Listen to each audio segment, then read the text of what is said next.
Calling all detectives.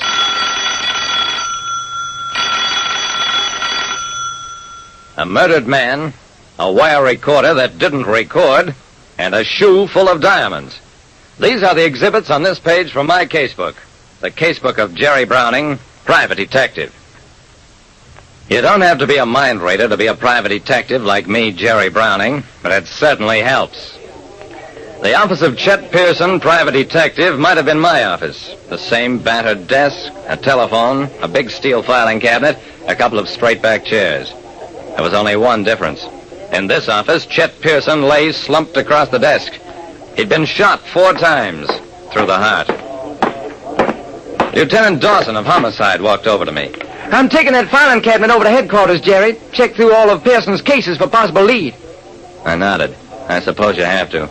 But I don't think you'll find anything, Dawson. The cabinet was unlocked. Nothing in it looks disturbed. Dawson seemed inclined to agree, but just the same.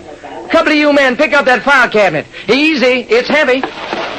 2 cops started walking the cabinet across the floor. As they did, something wedged between the cabinet and the wall fell clattering to the floor. Dawson pounced on it, then turned to me. A spool of wire. Know anything about this, Jerry? I took the spool, examined it. Well, Chet was a radio amateur, had his own shortwave call letters, made a lot of his own equipment. I turned the spool over in my hand. Dawson, do you suppose this could be from a wire recorder? Because if it is, there may be voices on it. Even the voice of Pearson's killer. In the office of a murdered private detective who was also a radio amateur, we found a spool of wire that looked as though it might be the kind of wire on which voices can be recorded. At the police laboratory, the lab technician took the wire spool, threaded it into the machine. I don't think the stuff is recording wire. Too thin. Well, try it anyway. I watched as the technician uncoiled the snapped wire from the machine. Pearson must have used this wire to wind coils. Certainly didn't record voice on it. And that was the end of a potential clue. I picked up the spool. Mind if I take this? Go ahead, it's worthless to us.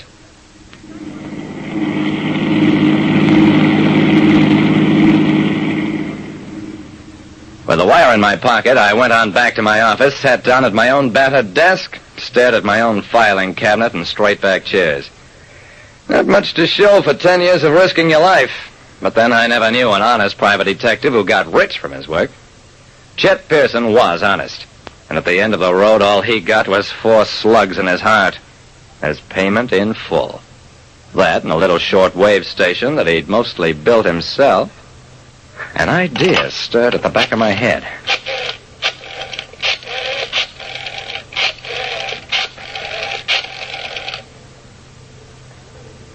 Hello, Chronicle. I want to place a classified ad under personals. Well, I'll read it to you. Jerry Browning, private detective, announces that he has taken over the practice of Chet Pearson, deceased. Confidential investigations. Conversations recorded with latest electronic equipment as perfected by Pearson.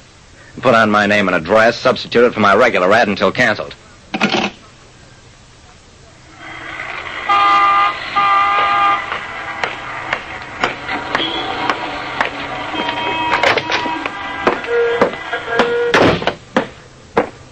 The clerk in the radio parts store thought I was crazy.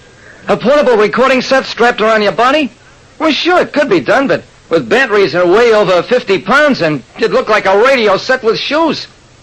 2 hours later, I had a lapel microphone with wires leading from it to an arrangement of coils and miniature batteries strapped around my waist. Best of all was a little housing containing a tiny spool of recording wire that wound from one reel onto another when I pressed a button in my pocket. You understand it's not doing anything, just winding from one side to the other. That dough guys will spend just for a laugh.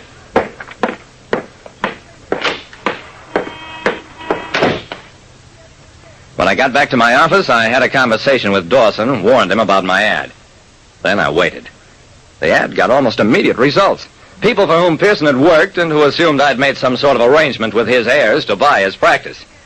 I stalled all offers of cases until Jonathan T. Olcott arrived. He was tall, suave, and bulged suspiciously in the vicinity of his left armpit. Mr. Browning, I'm a dealer in precious stones, and my business is of such a nature that I occasionally require proof of certain conversations. I leaned back in my chair. I know all about you, Mr. Olcott. Pearson left a spool with part of a conversation you had with him recorded on it. I eased my jacket open, let Olcott look at the apparatus. See that wire turning? It's recording our conversation through this lapel microphone, just like Pearson always did with his visitors. Olcott's hand slipped inside his jacket and came out with a revolver. I ignored it. In fact, I laughed right out loud. Wait a second, till I disconnect this thing and get it off. I removed the belt from around my waist, tossed it on my desk. That's better. I looked up at Olcott. And don't you think you better put that gun away? After all, the other spool isn't here. I've got that one in a vault.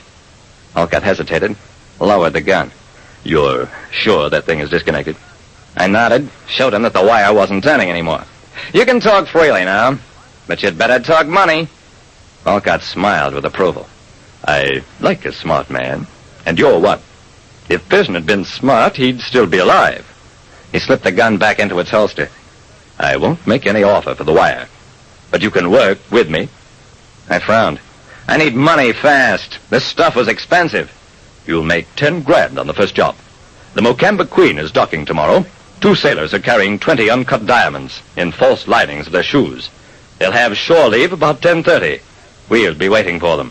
I got up, sauntered around the desk. We sure will.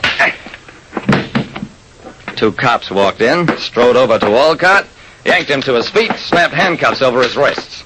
So he fell for the old dictograph trick. A smart hijacker like that. I glanced at the junk on my desk. Just goes to prove that an old trick can always be given a new twist and brought up to date. Okay, take him away. The 2 sailors from the Mocamba Queen were met as they came ashore, not by hijackers, but a police squad that arrested them and confiscated their smuggled gems. At that, the men were lucky. They might have met Olcott and fared much worse. That's what Olcott was, a crook who preyed on other crooks, a hijacker of smuggled stones. Pearson had been investigating the murder of a seaman for a steamship line that was his client, and he ran across Olcott's trail. Olcott tried to buy him off, and when that failed, used simpler means to shut Pearson's mouth.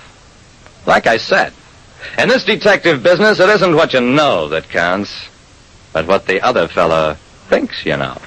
Listen next time to Calling All Detectives, mystery drama, mystery quiz, and a chance for you to match wits with yours truly, Jerry Browning, private detective.